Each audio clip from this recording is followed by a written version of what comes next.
March 27th was nothing short of a life-changing event, and some Covenant parents are very clear when they say, we are not okay. We've seen several families begin to become politically active, and two Covenant mothers shared with our Amanda Hara new ways that their children are struggling, both physically and emotionally. Some photographs are worth 1,000 words, but this one will leave you speechless. You were one of the only parents who was able to reunify with your child before the actual reunification at the nearby church. As I was peering through the glass of the fire station, he caught eyes with me and he ran up to the window. And he screamed. He said, "Mom, come inside." He said, "Please, Mom." I said, "Put your hand right here." And so we held hands through that glass, and that's how we were reunited with one another. Melissa Alexander's son survived the Covenant School shooting. So did Mary Joyce's daughter, Monroe. She saw her face. She said she had an angry face, and she was screaming at them, and she stuck that gun in the window of their classroom and just started shooting. She's lost over 50% of her hearing on her left side. Her right side has declined as well, and it's because she was closest to the door. They are not okay. We are not okay.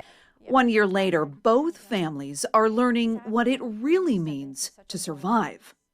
You're alive and you lived through that, but you're dealing with the heartache for the rest of your life and the trauma and the pain and the scars and the nightmares. She doesn't sleep in her own bed still. For a while, she was running intruder drills in our house, sitting at the top of the stairs, staring out the window, and practicing where she would hide and how fast she would run in our house. Mary and Melissa have added dogs to their homes. It brings comfort to their children. But for them, comfort is best found through action. You're a longtime gun owner, conservative values, and now advocating for gun reform. I think the two can coexist. I don't want any one of you to feel what this feels like. Both mothers spent the special session pushing for bills that would have required safe storage of guns, kept guns away from people with mental illness, and enhanced background checks. Not one of those bills were passed. Some people might say this is an uphill battle. We live in a Republican-controlled state with a Republican-controlled legislature. How do you respond to that? I think we're raising up a new kind of era of Tennesseans that are paying attention. I think we are giving space for conservative voices to speak up. In a few short weeks, their children will return to the Covenant School classrooms for the first time.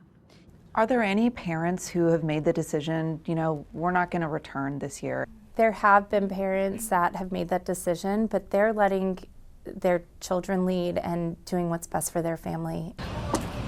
Mary and Melissa say what's best for their families is to keep climbing the steps to the Capitol. We can't go home to our children that survived a mass shooting, that lost their friends, and throw up our hands. I will not be able to live with myself if I don't use my voice, and we together are going to keep going. We aren't going anywhere. Both women say their advocacy efforts for Covenant Families for Brighter Tomorrows will continue, and all of their work continues as well. In fact, they're waiting for the governor to sign a bill that would actually require a report about guns and child deaths to be more widely shared.